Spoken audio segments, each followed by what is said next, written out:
Азыр заманыбыз өзгөчө ууруларга толгон мезгилде дагы дал ушул нерсе кыргыз адабиятына келип жеттиби деген ой менен биз бүгүнкү программабызды баштагыбыз келип отурат. Деги эле кыргыз адабиятындагы плагиат тууралуу сүйлөшөбүз. Бул ачыгын айтканда ток-шоусу. Саламатсыздарбы? Муну айткандын себеби мынакей жакында эле Рухеш деген сайтка Олжобай Шакир агабыз кайсыл бир макаланы жайгаштырды. Ал жерде жаш чыгармачыл инсан кимдир бирөөнүн чыгармасын уурдап, өзү автор катары көрсөтүп, дал ушул жерге сайтка кайсыл бир учурда жайгаштырышкан экен.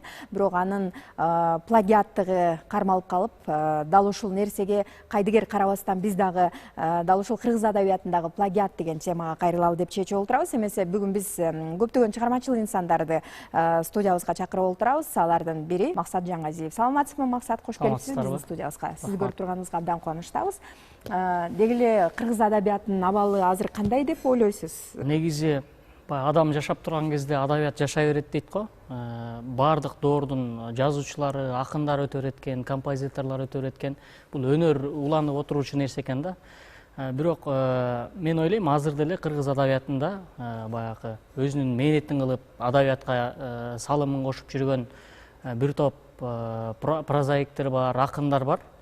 Бирок эми абалы кандай деп бир доорго салыштыра келгенде мен ачык айта албайм кандай экенин. Балким мурдагыдан жакшы болушу да мүмкүн, балким адабий серепчилердин пикиринде мурдагыдай болбошу мүмкүн. Бирок мен өзүмдүн чөйрөмдөгү баягы жаңы калем алып, калем төшөлүп калган, тапталып келаткан, такшалып келаткан жаш калемгерлерди айтсам, бизде муундан өзүнүн үнү менен өзгөчө бөлүнүп чыккан, укмуш бир дүйнөлүк адабиятка дагы кошо тургандай чыгармалары менен кирген, өзүнүн үнү менен чыккан азырынча эч ким боло элек. Болгону мээнет кылып келатышат, өзүнүн алдына жараша ырларды жазып атышат, проза жазып атышат. Бирок мен ойлойм, жаштар адабиятында анын ичинде өзүм деле бир мактана тургандай ийгиликтерге багынтып, ийгиликтерге жете элекпиз, жакшы чыгармаларды али жаза элекпиз. Бирок келечекте бизге ал милдет катары, жоопкерчилик катары карашыбыз керек. Окурмандар негизи аз болуп атат деген коңгуроону дайым айтып келебиз да. Талап болмоюнча дал ошондой чыгармалар жаралбаса керек деген ойдомун да. Окурмандардын саны азбы? Азыр заман өнүгүп калды да. Биздин ырларыбызды ааламтордон окуп жүргөндө, ошол эле радио, телевидениеден айылдагы элеттердеги болобу, же чоң гана мектеп окуучулары болобу, бир аз жеткирүү маселеси жеңилирээк болуп калды. Биз баягы кээ бир иш-чараларда университеттерге, мектептерге барып калганда бизди жаш муун ырларыбыз менен тааныш экен. Ошолорду мен угуп алып дагы кубандым да. Демек, биз бир аз болсо дагы баягы аракетибиз бар окшойт депчи. Бирок бул менен биз манчыркап, же болбосо биздин окурмандар бар экен деген нерседен алыс болушубуз керек. Негизи окурман топтоп, чыгармачылыкта жигердүү иштеш, ал автордун өзүнүн да көз каранды да. Биз азыр ошол нерсенин артынан өзү иштесек, окурман журтун калыңдатыш өзүбүздүн колубузда да. Бирок мен ойлойм, ар бир замандын жана башта айткандай акын жазуучулар болгондой эле ар бир доордун окурмандары болот. Анан азыр кыргыз элинин баягы тили, баягы ырдын тили да, ырдын тили. Ошон үчүн бизде баардык эле кыргыз ыр жазат негизи. Өзгөчө жаш чагында ыр жазат. Кийин бара-бара ал окурман эле болуп калат. Ошон үчүн мен азыр ыр жазгандын баардыгын эле мындай колдоп калдым. Себеби эртең алардан, эртең бизден деле жакшы окурман болуп калат. Мен деле өзүм эртең балким окурман болуп калышым мүмкүн деген ниеттемин да. Муну айткандын себеби, мына биз жаңы эле кыргыз адабиятындагы плагиат тууралуу сүйлөшөлү деп атпайбызбы? Мындай жаштардын арасынан кимдир бирөөнүн чыгармасын меники деп өзүнө автор коюп, анан ошол эл алдына тартуулап берүүнүн өзү бул канчалык деңгээлде жоопкерчиликсиздик деп билесиз да? Бул нерсе өтө кейиштүү нерсе. Ошол адамдын баягы өзүнүн деңгээлиндеги маселе да. Мисалы, буга чейин дагы биз катарыбыздагы сырттан таанып жүргөн адамдардын ичинен ушундай урдалган ырларды көрүп алып дагы аябай бир талаш маселелери, кейиштүү учурлар көп болгон. Деги эле болобу? Мисалы үчүн мындай болот негизи. Болуп келчү белем, сиздин тажрыйбаңызда барбы? Сиздин ырыңызды прозада билбейт экен, бирок поэзияда аябай көп болот. Өзүбүздүн деле ырларыбыз урдалып, үтүр чекитине чейин башка сайттарда жүргөндөрүн көрүп калабыз. Анан автор башка бирөө да. Керек болсо бүт датасына чейин уялбай туруп эле алып көчүрүп коет дагы чыгарып коет. Анан элдер баягы ырды талып калса рахмат деп өзүнө алыпчы. Анан бул нерсеге мен көнүмүш эле карап калдым. Тескерисинче сүйүнүп калдым, сенин ырыңды жайылтып беришет экен. Ал эми окурман журту адабияттагы биздин катарыбыздагылар аны билет да. Ал китепке чыккан ырлар бар. Бирок эң кейиштүү нерсеси, мисалы, сен үйүңдөгү бир материалдык байлыгыңды урдагандан дагы, моралдык байлыгыңды, чыгармачылыгыңды урдаган өтө жаман нерсе. Бул нерсенин арты деле куш болот, уруунун арты куш болот дейт го. Бул нерсенин арты чектелүүлүк болгон убакыт менен өзүн алдоо, жалган атакка жетүү. Буну өзүңүздөр байкап атасыздар, акыркы убакта бул бир гана катарда адамдар эмес, чиновниктерге чейин жетпедиби? Ырларды, балким мен автормун, мен автормун деген сыяктуу сөздөр айтылып кетти, коомдо талкуу. Туура айтасыз. Мисалы үчүн төраганын деле ыры, мен кыргызмын деген ырды, балким бул ырдын автору өзүм болуп деле болуп калышы мүмкүн. Балким ал инсан эмоция менен айтып алгандыр, бирок аябай бул артында ушундай бир талкуулоорун билген жок да. Мисалы, бул өтө опурталдуу нерсе да. Мен буга чейин 2015-16 жылдары ошол бир ырым, достор жөнүндө бир ырым көбүрөөк жайылып, анан көпчүлүк адамдар баягы атын өчүртүп жайылып койгон үчүн тааныбаган адамдар көп автор боло алган экен да. Анан баягы тааныгандар бул максатын ыры деп анан ошентип эме болду. Талкуулоодон анан бирөө аккаунт ачып эме деди да, бул ырдын биринчи куплетин мен жазгам, үчүнчүсүн сен жазган турбайсың депчи. Мен башында аябай талаш тартыш жаман болдум да. Өзүмдүн балаңа бирөө кол салып аткандай эле маселе болот экен, анан аябай жаман болдум дагы. Кантип коргодуңуз өзүңүздүн укугуңузду? Жөн гана ошол баягы китепке, эгерде мисалы үчүн сиздин ырларыңыз, сыясы кургай элек ырларыңыз бирөөгө жайылып кетип, ал ырдын автору менмин деп чыга калган учурлар болсо, кантип коргойт элеңиз? Мен ал жерде өзүмдү коргоорума толук ишендим. Китепке чыккан мындан көп жыл мурда, 5 жыл мурда, анан башка сайттарда ал обондо чыккан да. Ал жерде мен автордук биздин аттарыбыз жазылган экен, укук бар экен, анан ошон үчүн алар өздөрү качып калды кийин. Анан кийин качып калды, анан мен аларды изилдеп эме кылайын десем, башка аккаунт ачып алышкан адамдар экен да, сүрөттөр жок. Анан күлүп калдым мен. Эгер ыр керек болсо айткыла, мен силерге 2-3 жыл берейин, силер автор болгула деп эле айттым да, анан кийин уялып калышты окшойт. Ошол сыяктуу маселелер боло берет да. Сиздин оюңуз боюнча кандай деп ойлойсуз? Деги эле ушул интеллектуалдык менчикти, интеллектуалдык байлыгыбызды коргогонго, ошол коргогонго убакыт келип жетти деп ойлойсузбу? Негизи коргош керек экен, бул аябай азыркы өзгөчө азыркы учурдагы корголо турган нерсе экен да. Себеби жазган нерсеңин баардыгын патенттен өткөрүп турбасаң, эртең бирөөнүн китебинен көрүп алып деле таң калбай эле кое турган заман болуп калды да. Себеби азыр абийирди ур ойногон адамдар көп. Мисалы, чыгармачыл адам болгондон эң биринчи баягы абийир маселеси бар да. Мисалы, бизде деле болот, мисалы, таасир башка нерсе, уурулук башка нерсе да. Бир жакшы акындын чыгармачылыгын окугандан кийин, таанышкандан кийин билинбеген таасир болушу мүмкүн. Кээ бир ойлоруң окшош болуп калышы мүмкүн. Бирок ошол нерсенин окшоштугун билгенден кийин сен ырларыңды баягы чийип коюшуң керек да. Эгерде эркиң жетсе чийип коюш керек дагы, уялыш керек. Көбүрөөк окуган маселеси баягы жакшы жагы ошондо да, сен билим алыш үчүн деле эмес, балким бирөөгө окшоштурбай жазыш үчүн көбүрөөк окушуң керек деген нерсечи. Мен деле көп ырларды окуп калам, окшош ырларды окуп калам, таасирлерди окуп калам, анан бирок авторлордун өздөрү жазып алат да. Бирок атайын уурдуу болгон нерсе андан да кечиримсиз нерсе да. Бирок мындай карап келсек, биздин адабияттагы баардык темабыз, кайрылган ырларыбыз, багыттарыбыз илгери эле жазылып калган. Мындан 2 кылым, 3 кылым, балким 100 жыл мурда жазылып калган ырлар бар. Бирок азыркы акындар болгону өздөрүнүн жүрөгүнөн өткөрүп, эми ошол эле коомдо жашайбыз да, биз асманда жашабайбыз. Алар деле жердин үстүндөгү нерселерди жазган, сүй жүзүн жазган. Бирок бир гана нерсеси баягы улам биринчи шайтан араба чыкканда анын башкача жасашкан дейт да. Кийин бара-бара 2 дөңгөлөктү кылышкан дейт. Анан кийин башында 1 дөңгөлөк болгон дейт. Улам кошумчалап отуруп, азыркы машиналарда ошондой болгон дейт. Азыркы акындар деле ошондой да, чыгармачыл адамдар. Улам бир нерсесин жаңгылаш керек дагы, теманы башка кылып бериш керек. Казактын мыкты акыны бар, Мукагали Маккетаев дегенчи. Акынмын деп мен калай айта аламын, мен болгону өткөндү кайталадым. Чапан кийген казактын кара өлөңүн чепкен жаап кайра өзүнө кайтарамын дейт да. Ал мен жаңы нерсе жаратпадым, мен болгону жаңылайм дейт да. Чыгармачыл адамдарда жаңылаш керек, бирок урдабаш керек. Ошол. Рахмат сизге. Мынакей биздин катарыбызда дагы өзү филолог, чыгармачыл инсан, Кыялды дагы чакырганбыз. Кыял, деги эле ушул кыргыз адабиятындагы плагиат тууралуу биз сүйлөшүп жатабыз. Сиздин көз карашыңыз кандай? Жана акыркы болгон окуя бул эмнеден кабар берет? Негизи ушул адабият айдыңында деги эле бул колго кармалып, мына могу меники деп катып кое турган нерсе болбогондон кийин, чөнтөгкө салып алып, эртең кайра чөнтөгүңө чыгарып көрсөтө турган бир нерсе болбогондон кийин бул руханий байлык да, руханий менчик дегендей. Ошону чын эле коргоп калыш, ошо уурунун колун кармап анан колго чаап жок бул меники деп алып коюш өтө оор нерсе да. Көп учурда плагиат жанагы кыздыкы мисалы туура эмес чынында. Үтүр чекитине чейин болгон кандай болсо ошондой эч кандай бир өзүнүн да оюн кошпой кайра ошол бойдон чыгарып койсо чынында бул абдан өтө өкүнүчтүү нерсе.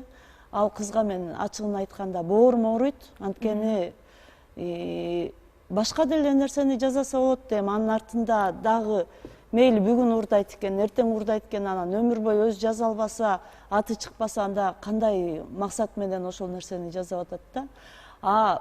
Дагы бир нерсе бар, таасирленүү. Мен буга кошулам. Көбүнчө ошол таасирленүүнү дагы көбүнчө биздин ошо адабият айдыгында ушуну плагиатчылык деп түздөн түз айтып келген учурлар болот да. Мен ушуга кошулбайм. Анткени биз көрүп аткан нерсени ошол башка адам да көрөт. Ошол жашап аткан дордо башка адам да жашайт. Сен эмнени сезип атсаң, ал адам да сезгенге өзүнүн мүмкүнчүлүгү, кудурети бар. Көрөт, билет. Ошон үчүн мисалы эне жөнүндө бир жакшы бир ойду айтса, дагы бир адам ошол жөнүндө эле айтса, муну дагы плагиатчылык дегендер бар. Мисалы өткөндө эле ушундай бир талаш тартыш чыккан. Жанагы Алтынай Ормотаеванын «Билсең мен ханшасы ааламдын» деген аял жөнүндө ыры бар болчу да, мисалы. Андан кийин ошол ал ыр чыкканына бир 5-6 жыл болгондон кийин Сайра Батыркулова «Мен аялмын» деген ыр жазды да. Эми мындай карасам, чынында аял деген бул ханыша, аялдын баарынан бүт нерсе келет, аялдын кудурети күчтүү деген теманы ал деле айткан да. Ошол Алтынай Ормотова айткан нерсени Сайра Батыркулова деле айткан. Башкача өңүттө айтты. Башкача өңүттө, эч кандай бир сөзмө сөз деле кошулган неме кылган эмес, кайталоо жок. Болгон ой окшош болчу, бирок муну плагиат деп чыгышты. Сайра Батыркулованы күнөөлөп чыгышты да. Бул деген бул ой эбак эле айтылган болчу, бул эбак эле жазылган, бул уурдалган идея деген бир талкуулар чыккан да. Мен ошондо аябай таң калгам да. Эмне үчүн Сайра Батыркулова өзү аял катары өзүн сезбеш керек? Өзүн эмне үчүн ал ханша катары сезе албаш керек да, мисалычы. Ошол сыяктуу түшүнбөстүк нерселер көп да. Анан мисалы кээ бирде бир өзүң деле ушундай бир көрүнүштү байкап, бир эл байкабаган бир нерсесин таап алдым деп ойлоп жазгандан кийин ошол чыгарманы бир жерден окуйсуң кайрачы. Ооба. Себеби кечигип окуйсуң да аны. Кечиги окуган үчүн кайра уяласың, муну илгери эле жазып коюшкан турбайбы, кой анда муну мен жазбай эле коеюн деп аны кайра чиесиң да, мисалы.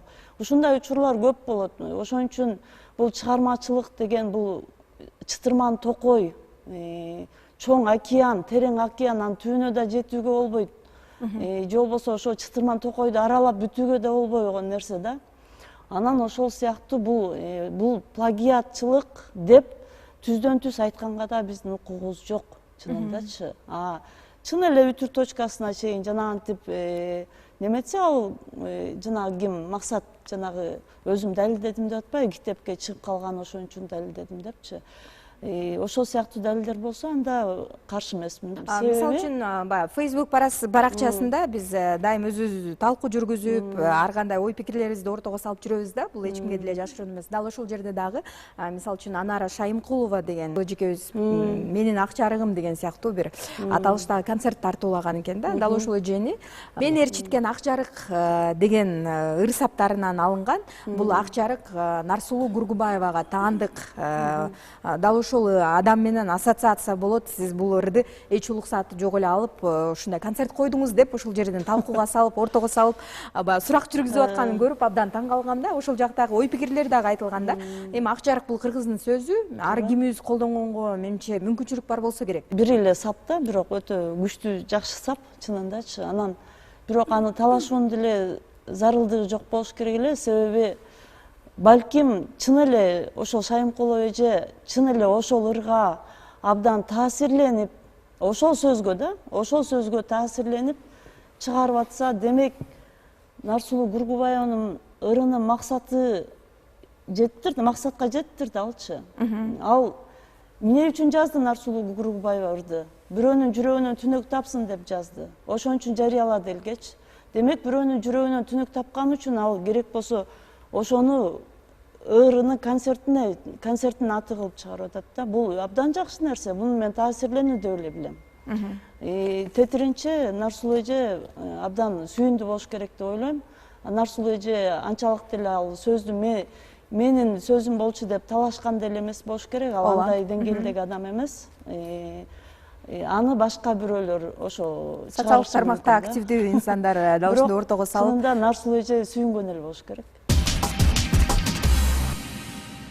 Мынакей акыркы учурдагы биз окуядан улам айтып атабыз дегендей, мына жайында дагы төрага мен ырым болуп калышы мүмкүн, балким өзүммүн автору деп өзүнүн баягы жүрөктөгү сиз айткандай таасирленүүнү балким айткан чыгар. Мен кыргызмын деп турупчу айтты го. Анан чындыгында сиз айтып атасыз мындай таасирленүү болушу мүмкүн деп атасыз да. Таасирленүү деп туруп эле ушундай чыгармачылыкта бири-биринин чыгармасын кайталаган көрүнүштөр көп болуп кетсе, биз андай нерселерди кантип токтотушубуз мүмкүн Максат? Негизи эгерде чындап бир акын балким айылы жөнүндө жазса, ойлору аябай жакшы болгон болсо, ал балким 5 жыл мурда жазды дейли, анан 5 жылдан кийин бир акынды айылы жөнүндө ошондой ой менен жазып калса, эгерде чыгармачылык болгон урматы болсо, экинчи акын ал ырын чийип койгону жакшы болот да. Себеби өзү деле ошондой сезими бар болсо, өзү эртең деле башка жакшы жаза алат ал кишичи. Балким ал биринчи жазган кишиден дагы эгерде өзүнүн дүйнөсү менен мыкты жазып койгон болсо, албетте анын артыкчылыгы катары караш керек. Эгерде анын дарамети ошол болсо, ошондой деңгээлде жаза ала турган киши болсо, аны мен каршымын. ал ошол берки ырдан дагы артыкчылыктуу ыр жазып койсо болот да. Максат, мен бир нерсени айтайын. Баягы ырды урдап алды деп атпайлыбы? Мисалы, урдап алган адам жасалым атак менен бир аз убакытка чейин барктуу болушу мүмкүн. Бирок кийин андай чыгарма жаза албайт да урдабайынча. Ыры урдалып калган адам эртең деле ал башка сонун чыгармаларды жарата берет. Ошондой нерсе катары кабыл алыш керек. Анан көбүнчө баа чыгармачыл адамдар абийирге койгон инсандар да алар унчукпайт. Кыял, сиз эмнеге каршы болуп атасыз? Максат жана айтып чийип салыш керек дегенге? Чийип салыш керек. Эгерде биринчи ал жазып койгон болсо, ага жетпей калса, аны чийип коюш керек да. Мисалы мындай Эгерде да. артык жазса, андан дагы жакшы жаза берсин да. Мисалды мындай да. Бардык нерсе өзүңдүн жана балаң жакшынакай көрүнөт го. Анан элестет, мен бунун баласына окшош бала төрөп койдум го деп. Аны жогото албайсың. Ошол сыяктуу нерсе да бул. Чынында бул жүрөктөн чыккан нерсечи, жаманбы, жакшыбы, ал өзүмдүкү деп билет да. Өзүмдүкү деп карайт дагы. Баарынан жакшы көрүнөт баары бирчи. Өзүнүн бир тиги деңгээлге жетпесе дагы, бирок баары бир өзүнүкү байлык да ал үчүн. Чем тигиге карагандачы. Мен чийип коюу дегенге каршымын. Себеби ал гений эмес да. Ошончо дүйнө жүзүндө эне жөнүндө көп ырлар бар, ошонун баардыгын окуп чыгып анан жазганга мүмкүн. Эми кыял жооп турсаңыз, мен үйгө бардым дагы бүгүн бир чет жакка чыгып келип үйгө келдим да, анан сени ооруба, мен ооруйн ата журт деп жазсам келсе, мен жазбашым керек да. Ошондой деңгээлде айтып атасың. Мисалы, мен эртең балким автор менмин деп туруп, сен ооруба, мен ооруйн ата журт жазда башка жеткирбесин абайга. Ошондой таасирленип калса дедим да. Демек анда мен чийишим керек да, андай жазбашым керек. Жок, сен ооруба, мен ооруйн ата журт деп тема койгон. Мен айтканым ошондой да. Бирөө эгерде ошондой эне жөнүндө ыр жазса, сапма сап ошондой таасирленип калган болсо, аны чийип коюш керек. Ошондой айттым да, мен мисалы мен алып колго окшоштуруп жазып алсам болбойт да. Мисалы, сен ооруба, мен ооруйн ата журт деп тема коюп туруп, бирок сен ата журтту ошол Советтер Союзундагы кездеги ата журтту сүйгөн жоксуң. Сен бүгүнкү күндө кандай азапта, кандай бир аянычтуу абалда турган ата журтуңа күйүп атасың да, башкача кырдаалда күйүп атасың да. Демек башка темаларда дагы адам башка жазыш керек. Эгерде үтүр чекине чейин окшош болуп калса, ал үтүр чекине чейин окшош туруп жазбайсың да сен. Бир сабын алышың мүмкүн. Биздин Максат, мисалы үчүн Кыял айтып атат да, бул жерде баягы чыгармачылык, бул бир нерсени жаратуу, бул өзүңдүн наристедей болуп калат депчи. Мисалы, сизде болду беле жашооңузда кайсыл бир мисалы апа тууралуу жакшы бир ыр жазып алып, кимдир бирөөнүн ыргактарына окшошуп калды деп, дал ошону катып бүктөп сандыкка салып койгон учур.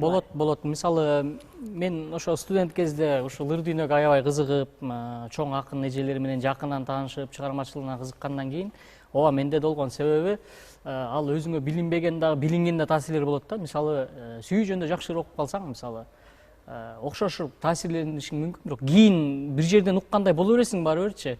андай болгондо кийин сен жазбайсың. Мен жазбаганга аракет кылам да.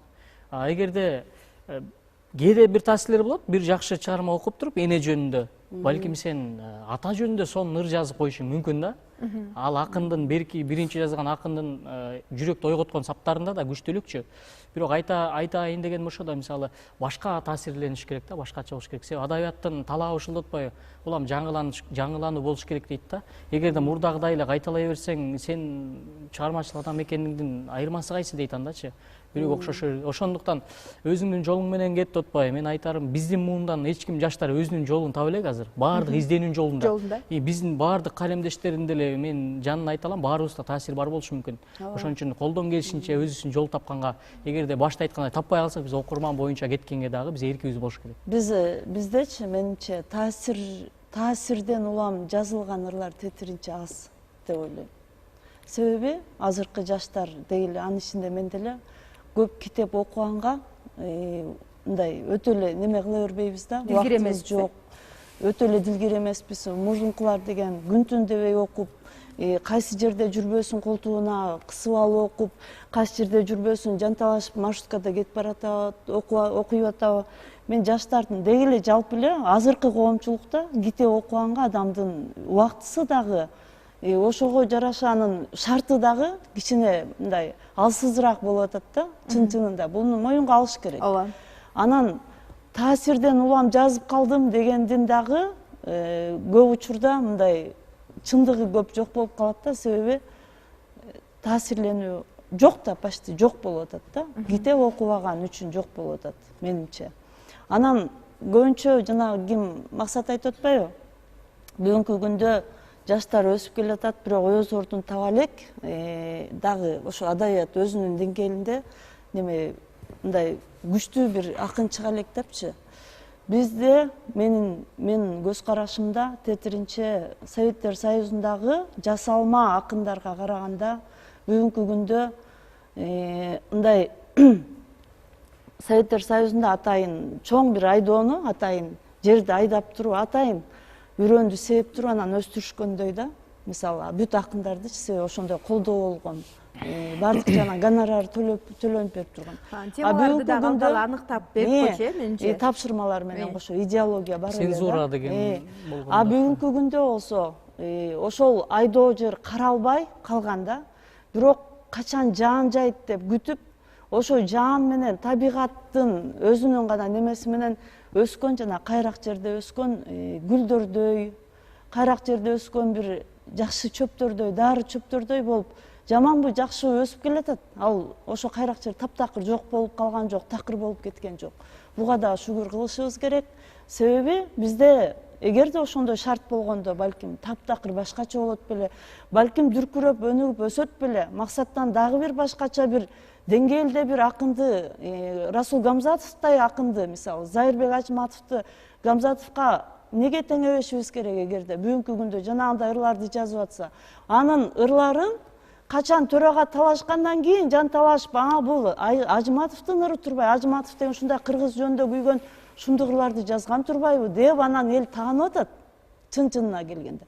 Ал ырды деген, ал Ажматов деген кыргыз жөнүндө ал 2000-жылдар эле ойлонуп жазып койгон болчу да. Аны көп болсо бир чөйрөсүндөгү эле адамдар билчүбүз. Себеби анын китеби чыкканда саналуу чыгып, жок бир гана калемдештердин колуна тийген болчу, мисалы да.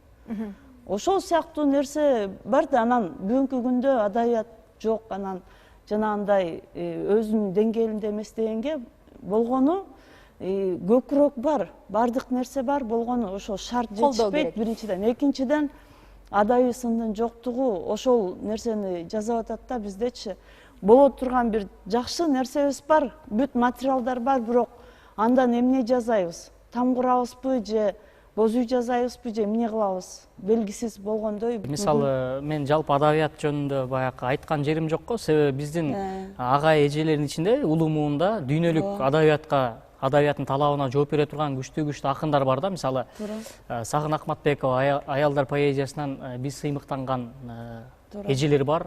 Мисалы Карбалас Бакиров деген акын агайыбыздын ырын окуп туруп эле анан бул Карбалас агайдык экен деген өзүнүн жылы жолу бар да мисалы. А мен айтайын дегеним азыркы биз курактуу 20-30дун ичиндеги акындар мисалы биз дагы изденүү керек эле деген мааниде айтып атканым. Мисалы интернет бар, дүйнөлүк акындардын чыгармачылыгы менен таанышканга баардыгы колдо, бирок болгондо ошол жеке бир проблемасын адабият катары көрө алган, жеке бир кызды сүйүп калып ошону адабият катары көрө алган бир жолдон алыс болушубуз керек деген мааниде да. Мисалы адабиятка да калтыра турган бирдеке болуш керек деген нерсени айтканым. Рахмат сиздерге. Азыр мынакей биздин коногубуз бар. Келиңиздер, кол чаап ушул жакка чакырып алууга уруксат этиңиздер. Болгондо дагы кытайлык кыргыз, өзүбүздүн бир тууганыбыз Нуржамал Турган кызын ушул жакка студиябызга чакырып алууга уруксат этиңиз. Саламатсызбы? Нуржамал, кош келипсиз биздин студиябызга.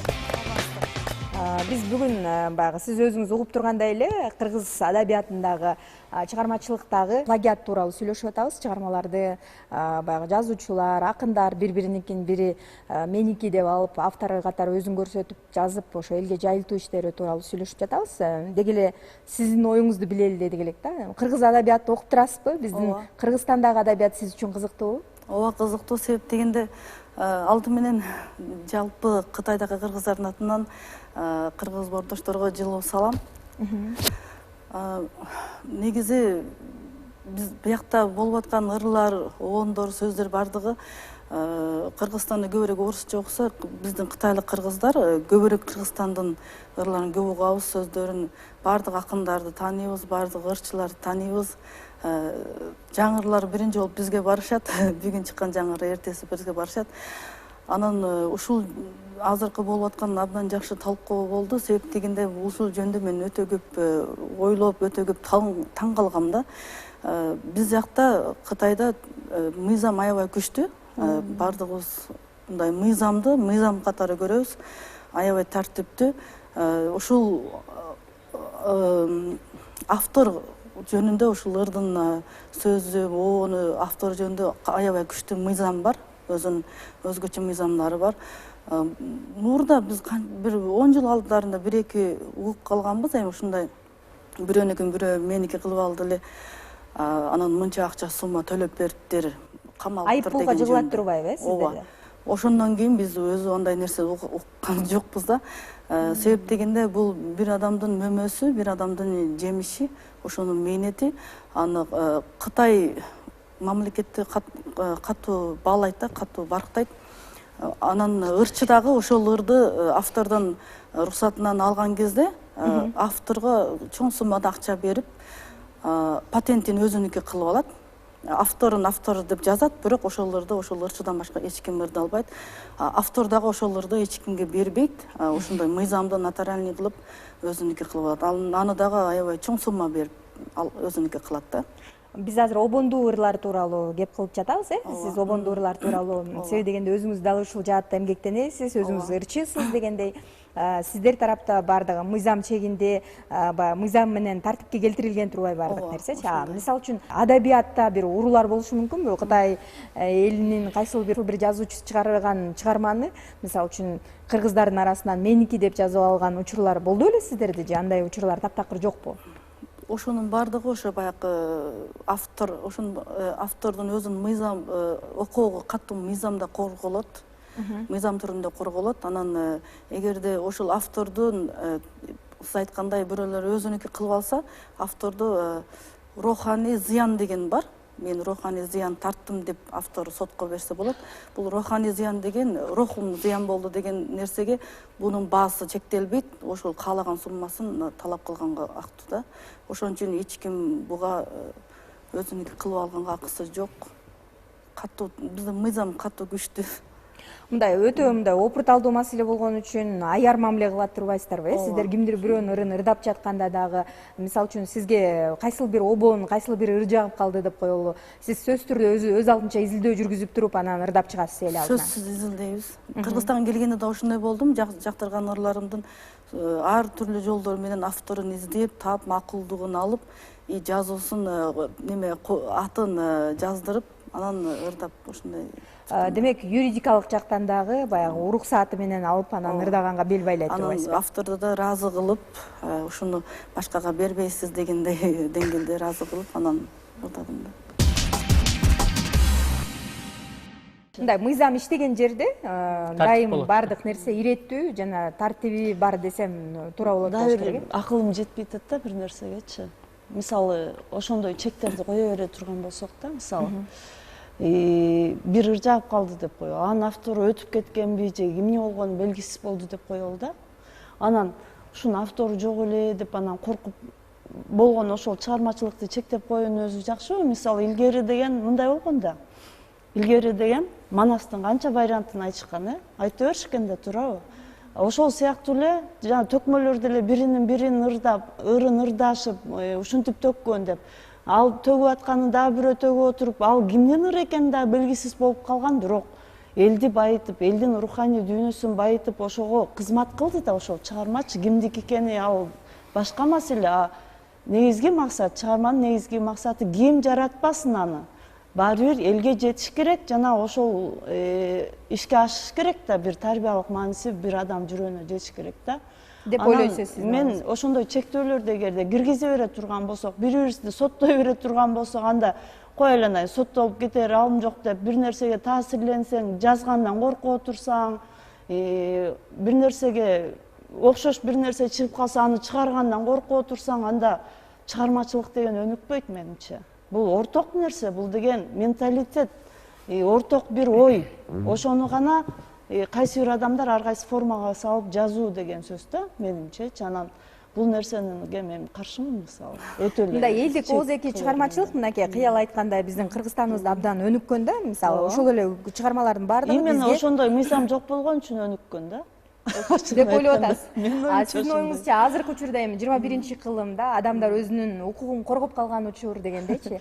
Ал эми эски учур менен азыркы учурду салыштырып эч болбосо керек, кандай деп ойлойсуз максат? Жок, барбы, ошол эле адам да, ошол эле жүрөк жашап атат да. Кыял эже 2020-жылы жаңы китеп чыгарам деп сонун кылып компьютерге терип койду, электрондук вариантын.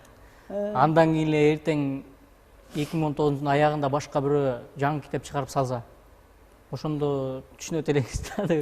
Азыр ырлары урдалбаган үчүн ушундай сүйлөп атат деген ойдо турбайсызбы эми сиз? Жок, негизи мага бул Нуржамал эженин айтканы Кытайдагы закондор аябай чындап мен жакты да. Мисалы, сен байлыгыңды чындап урдап аткан бирөө болсо, чыгармачылыкты урдаган адам да ошондой жоопкерчилик тартыш керек экен да. Антпесе өзүн өзү билип өтөгүн төрөгөй эле беришет экен. Анан биздин мисалы ушул эстрада чөйрөсүндө деле буга чейин мен автормун дегендер кийин казактардын ырларынан, казак эстрадасынан укпадыкпы? Ошол сыяктуу нерселер боло берет дагы, элдин өзүнүн таланттарына болгон көңүлү ирэнжип калат да, эч нерсе келбейт экен колунан депчи. Ошон үчүн өзү аракет кылса, автору аз болуп калган болсо, балким анын туугандарынан сураштырсын, кыял жайып атпайбы? Же болбосо башка бир акынга жаздырсын ошондой темадагы ырды. Бирок эч ким урдабасын, ар ким өзүнүн мээнетин кылса жакшы болот. Дагы бир нерсени айтайын деп атам да. Дагы бир нерсеничи, жана плагиатты деле аябай жамандап атпайсызбы? Ушу уурдап жазып чыгарып коюпту, ууру деп жаман көрүп атабыз да ал кишиничи. Бирок ал адам жакшы нерсени эле жазат. Жакшы урдады деп койсуз. Жок, себеби ал деген чын эле бирөөнүн бир нерсесин урдаган жок, ал өзү бир нерсеге таасирленип, анан жакшы нерсе жазайын деген ниетте балким жазып атат да. Анычы эң негизгиси эч ким андан зыян тарткан жок да. Мисалы, бирөөнүн баласы өлүп калган жок, толтура канчалаган бир мыкаачылар өсүп чыгып атат биздин чөйрөдөчү. Ага караганда ал адам деген аябай шумут деле бир нерсе кылып жиберген жок да. Ал жок дегенде тамгата окуп атат деген бир мындай шүгүрчүлүк дагы бар да. Рахмат сиздерге. Азыр мынакей жаштар турат биздин катарыбызда, ойлорун дагы угуп койсок. Жогоруда эже байкелерибиз жакшы талкуу кылып өтүштү. Мен айтарым, ар дайым эле кыргыздар бул чечен калк болуп келишкен да. Акындар, манасчылар көп болгон. Азыр жаш акындар көбөйүп атат. Ошол адабиятты азыр жаштардын баалап алып окуп аткандыгы бул уже биз үчүн кандайдыр бакыт да. Мисалы, ошол ар бир заттын өзүнө тиешелүү мындай аты бар да. Мисалы, ата журт, баркын дүркүрөткөн бул сүйүү же болбосо биздин ата энебиз. мисалы окшош эле сөздөр, ошону гана алмаштыра эле жакшыраак кылып жогорку деңгээлде эле жаратып коюшат да. Бардык эле ырлар окшош менимче. Бирок ошону бир аз жакшыраак кылып коюшат да, ошону менен эле таанымал болуп кетет. Ким жакшы жайылта алса, ким ошону жакшы жарнама кылса, ошонуку деп жаштар билет да. Ошондуктан менимче айтылат го, өзүңүз сак бол, кошунаңды ууру тутпа депчи. Эмесе азыр болсо биз дал ушул деги эле кыргыз адабиятында плагиат тууралуу атайын сюжет даярдадык эле. Дал ушул сюжетке назарыңыздарды буралы. Деги эле чыгармачыл адамдар кантип өзүнүн укуктарын коргой алат, интеллектуалдык менчикти кантип коргоого мүмкүн, дал ушул тууралуу болмокчу. Андан соң биз эфирибизге кайтып келебиз. Мыйзамдуу коомдо, аң сезимдүү коомдо автордук укук деген маселе өтө жогору бааланып келген да. Анан эми бул мыйзамдуу, аң сезимдүү деп айтып атканыбыздын себеби, мисалы негизи эле кыргыз түпкүрүгүндө автордук укукка жогору баа берген. Мисалы күйчүлөр, ырчылар, өнөр адамдары кайсыл бир күнү аткарарда, кайсыл бир ырды ырдаарда башында айтып туруп, бул күү ушундай болуп, мындан буга өткөн экен деп туруп айтып туруп, күнүн баянын айтып туруп жеткен да. Бирок жакында бир болгон окуя аябай мага кызык болду. Менин ушул буга чейин эле мындай радиолордо ролик болуп кетип турган, анан мектеп окуучулары жаттап айтып жүргөн «Мен кыргызмын, сатылбаган, сатпаган, мен кыргызмын, баба наркын сактаган, ата журтка жасасам деп бир эмгек, ар бир таңда чоң казатка аттанам» деген бир куплетимди, ырымдын ичинен бир куплетти, ушул куплетти алып, биз эми парламенттик республикабыз деп жүрөбүз да. Анан ошол парламенттин төрагасы мен жазган болушум мүмкүн, балким деп айтып, анан ал ашкере болуп калганда дагы жок эле мындай дегенде нарктуу жигит катары дагы кечирим сурап койгонго мындай бара алган жок да. Коомчулуктан, менден, автордон ушул туура эмес болуп калыптыр, мага сиңип калыптыр, эми кечирип коем, эли ушундай ырлар деген ушинтип сиңип калат экен, мен жазгам деп айтып алдым окшойт деген эле бир жигиттик бийиктигин, адамдык бийиктигин көрсөтүп кое алган жок. Бул демек биздин азыр элитабыз деп жүргөн ошол жогорку катмардан баштап автордук укукка болгон маселе таптакырымдай көз жастымда калып, ага мындай чымын чакканчалык да көрбөйт экенде, бул уят болбой калыптыр да. Уят болбой калыптыр. Анан бул маселе мындай мисалы аң сезимдүү коомдо, жана трезвий коомдо айтып жүрүп атпайбызбы? Аң сезимдүү коомдо өтө шылдың катары кабыл алына турган маселе да. Бул эми бизде азыркы учурда Кыргыз Республикасында интеллектуалдык менчик, анын ичинде ушул автордук укук жана чектеш укуктарды коргоо боюнча атайын мыйзам бар. Бул мыйзам автордук укук жана чектеш укуктар жөнүндө Кыргыз Республикасынын мыйзамы деп аталат. Ушул мыйзамдын негизинде бул мыйзамыбыз эл аралык бардык биздин конвенцияларга төп келген мыйзам болуп эсептелет. Ушул мыйзамдын негизинде автор анын чыгармаларын колдонууга уруксат берүүгө же тыюу салууга акылуу. Автордун уруксаты жок, анын чыгармасын колдонууга же башкача кандайдыр бир иштеп чыгууга, которууга эч кимдин акысы жок. Жана албетте бул плагиат деген нерсе бар. Бул автордун баягы өзүнүн атын атап алып, башка бирөөнүн баягы жалпак тил менен айтканда уурулук да, бул эми уурулуктун бир түрү. Плагиат бул бизде ушул мыйзамдын негизинде болбойт. Бул мыйзам чегинде жазага тартылышы мүмкүн. Ал эми кандай чаралар көрүлөт деген маселе боюнча бул эми мындай кандайдыр бир мамлекет тарабынан кандайдыр бир штраф, айып салуу деген жок. Автор өзүнүн укугун коргоо үчүн сотко кайрылып, өзүнүн моралдык жана материалдык чыгымдарын доо арыз катары алып, ошол укугун бузган жактан өндүрүп алууга акылуу. Мынакей жаңы эле сюжет көрө алдык. Мен ойлойм, чыгармачыл инсандар көптөгөн пайдалуу нерселерди алганга мүмкүнчүлүк болду деп. Дал ушул нерселердин бардыгы адабияттагы баягы сындын жогунан улам болуп атабы деген ойду айткым келип атат да. Цензура жок бизде азыр, ар ким өзүнүн арабасын өзү тарап жүрөт. Өзгөчө ушул чыгармачыл адамдар, акындар, жазуучулар мындай бир унутта калгандай эле сезим калтырат да мендечи. Унду буудайды тегирменден тартып келгенден кийин анын мисалы бир аз аралашып кеткен башка нерселер болушу мүмкүн, аны элеш керек болот, тазалаш керек болот. Ошол сыяктуу адабиятта дагы ошондой адабий элек сын болгону аябай мыйзам ченемдүү туптура көрүнүш. Буну баардыгыбыз колдойбуз. Себеби биздин илгерки мыкты таланттар дагы сын менен өскөн, дүйнөгө дагы таанылышына сындар себеп болгон, ачуу сын себеп болгон, таттуу сын себеп болгон. Кечкеле ой жакшы экен дей берсе дагы баягы талантты бузуп алышыбыз мүмкүн да, талантты мактоо өлтүрөт деген сөз бар эмеспи? Ошон үчүн баягы туура адабий сын болгон жакшы.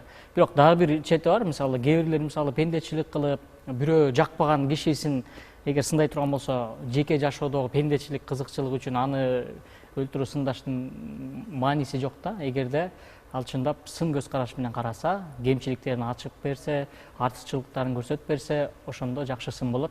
Мисалы биздин белгилүү сынчылардан, адабиятчылардан Салижан Жигитов агайыбыздын Алыкул Осмонов жөнүндө Акындын эки өмүрү деген кичинекей китеп бар, жупкадай болгон. Бирок ошону мен билишимче 30 жыл жазган да. 30 жыл бою оңдоп түзөп, 30 жыл бою Алыкулга болгон сый урматы менен, бирок Алыкулдун кемчиликтерин да көрсөткөн, артыкчылыктарын да көрсөткөн, адилеттүү түрдө сонун сын болгон. Ошол сыяктуу сындар болсо аябай сон болот. Анан дагы бир нерсе мындай, аз бизде окурман журту дейбизби, негизинде баягы адабиятты тааныганда көчөдөгү баардык адамдар билет, Алыкул деген акын бар экенин билет, Чыңгыз Айтматов деген жазуучубуз бар экенин билет. Кыйын жазуучу ким десе Айтматов дейт. Мен кумирим Айтматов дей берет, бирок Айтматовдун чыгармасын окуган деле эмес да, жоңгон элден уккан Айтматовду тааныйт. Алыкул дегенде деле ал аябай күчтүү акын болгон дейт, элден уккан Алыкулду тааныган, кабыл алып алган да. Ал Алыкулдун эмнеси менен кыйын болгон акын, кайсы жерден Алыкул баягы ачылган деген сыяктуу нерселерди билбейт. Мисалы мен бир нерсени айтайын. Бир семинарда болуп калдык мындан 3-4 жыл мурда. Анан мыкты мугалим эже сабак өттү. Мугалим дегенде аябай сонун кеп жок экен. Анан отуруп анан мен Алыкулдун чыгармачылыгын аябай сыйлайм дейт. Анан мен Алыкулду аябай түшүнгөн адам окшойт деп суктансам, Алыкулдун уйкаштары аябай жакшы да дейт.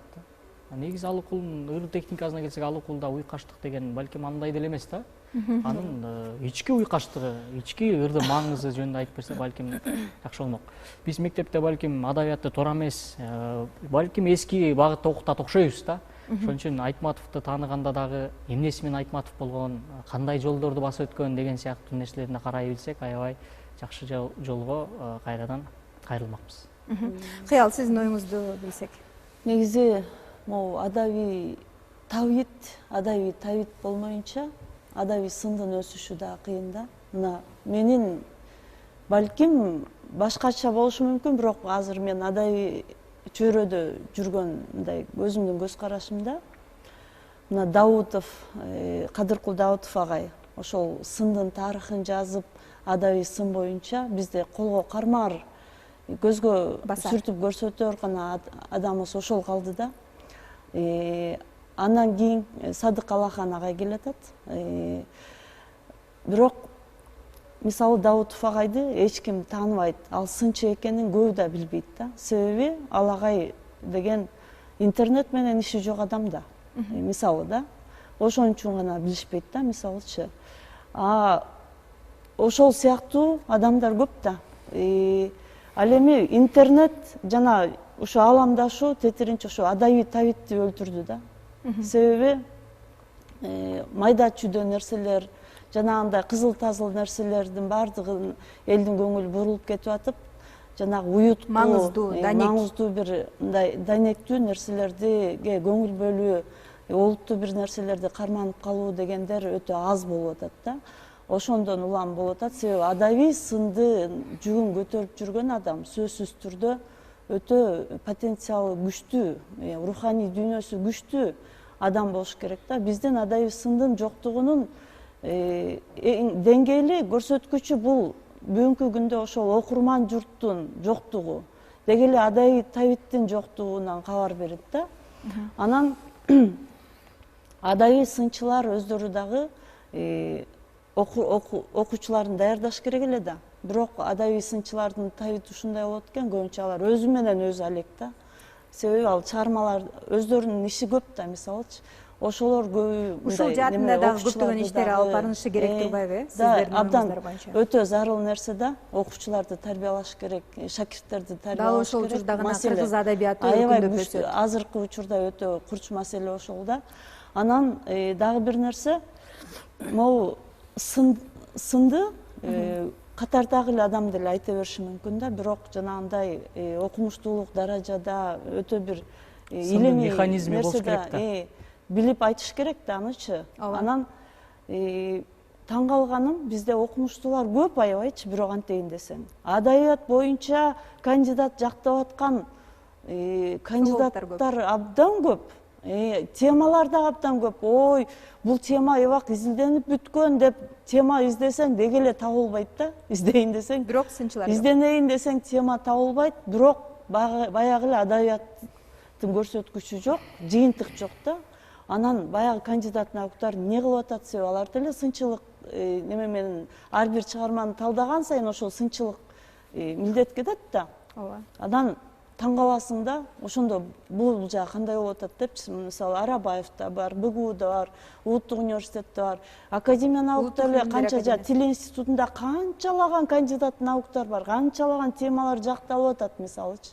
Анын бардыгы каякта, ал сынчылар каякта мисалычы. Негизи сынчын мен акыркы пикирди кошумчалап коеюн. Менин пикиримде ошол адабий сынчылар болобу, башка тармакта сынчылар болобу, ошол өзүн сындаган чөйрөсүндө адамдардан дагы билими, интеллектуалдык деңгээли бийик болуш керек да. Мисалы, эгерде өзү ал адабиятты түшүнбөсө, жөн гана көз карашы менен сындап коюшу болбойт. Ал сын деп айтууга мүмкүн эмес. Анан дагы бир нерсе, бир акындын чыгармачылыгы сындалып атса, 6 сынчы эме жазды дейли, мисалы, сын жазды дейли.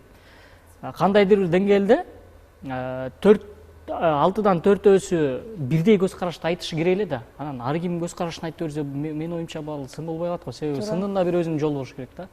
Рахмат сиздерге, баарыңыздарга чоң рахмат. Атайын убактыңыздарды бөлүп келгендигиңиздер үчүн. Биз бүгүн кыргыз адабиятындагы деги эле чыгармачылыктагы плагиат тууралуу сүйлөштүк. Анын оң терс жактары тууралуу бекеринен коңгуроо кылган жокпуз. Деги эле бирөөнүн интеллектуалдык менчигин, кимдир бирөөнүн руханий байлыгын кимдир бирөө меники деп атаганга эч кимдин эч убакта укугу жок. Ошол себептен дал ушундай нерсени жасап жатып, сиз дагы миң ойлонуп, 100 жолу толгонуп коесуз деген терең ишеничтемин. Атым Назира Кадыева, кайрадан жолугушканча бар болуңуздар.